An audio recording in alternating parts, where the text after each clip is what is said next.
What we got going on here today, we're doing a little building pad. We're building a garage out here. Just dumped our first load of fill.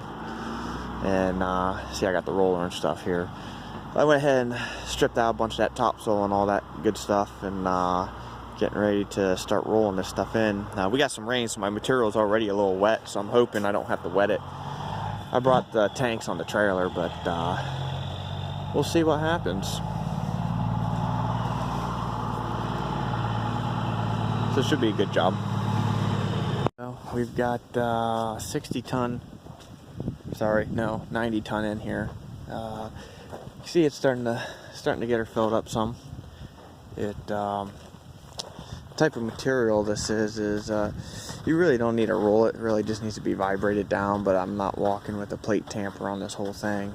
And I mean, it compacts it, taking over the roller. But but what happens is you get this nice little ledge on here.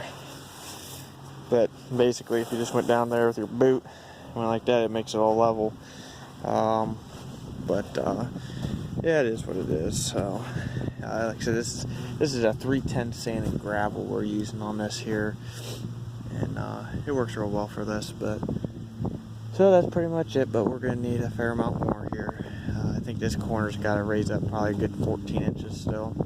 I think by just eyeballing it here. So we'll see what happens. Alright, they made it back with another trip here.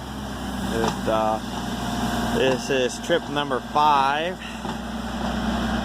So they're bringing us, I didn't look at the weight list, but it should be, between both trucks, it should be around 30 to 32 ton a trip for both of them. So as you can see, we're getting there slightly. Still needs to be built up some, but it is getting there.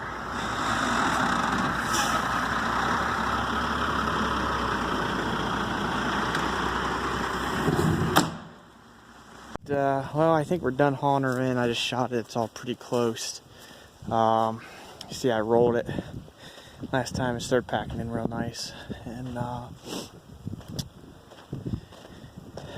yeah, I mean, right now everything's probably, I mean, you got a little humpy deuce here or there, but nothing dramatic.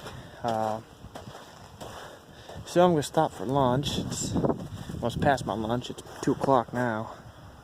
But we ended up bringing in 6 trips, so that had been 180 ton, pretty much what I figured. So it worked out pretty well. That front corner is just a touch low. I think tomorrow we're gonna bring in maybe just a couple ton, just kind of spread around, just kind of get her pretty close to the concrete guys. And but I'm gonna eat lunch, and when I come back, I'm gonna go ahead and blend off all this dirt around the side some, and that way it blends it in, makes it look a lot nicer. Not as much of a sore thumb sticking out. But yes, I mean, it turned out pretty nice. So the material come pretty nice moisture content right from the plant. It rained a couple days ago, so I mean, it worked out pretty good. But yeah, this stuff, if no one's ever really used, this is sand and gravel 310s, and since everything is round, nothing's angular, so I mean, it doesn't pack in there like it would if you had crushed stone, because this is not crushed stone. So even though you roll it, I mean, you can go out there with your feet, and kick it up. The stuff goes in at like 90% compaction straight off the bat. Really, like I said, you don't even need a roller. Really, all you need is a little small plate tamper. Walk behind plate tamper. You could tamp the whole thing, but that takes too long. And I'm by myself. But yeah, so that's the difference between this versus like if you're using limestone or crushed concrete or just some type of crushed stone. This stuff is, it's rounded because it's sand and gravel. So, but this is what they typically use around here. So, for underneath these buildings and whatnot. So, but yeah. So, all right. Well, I'll get video here. We still got to do some work up here at the house. So, get that done, and I'll get an ending video.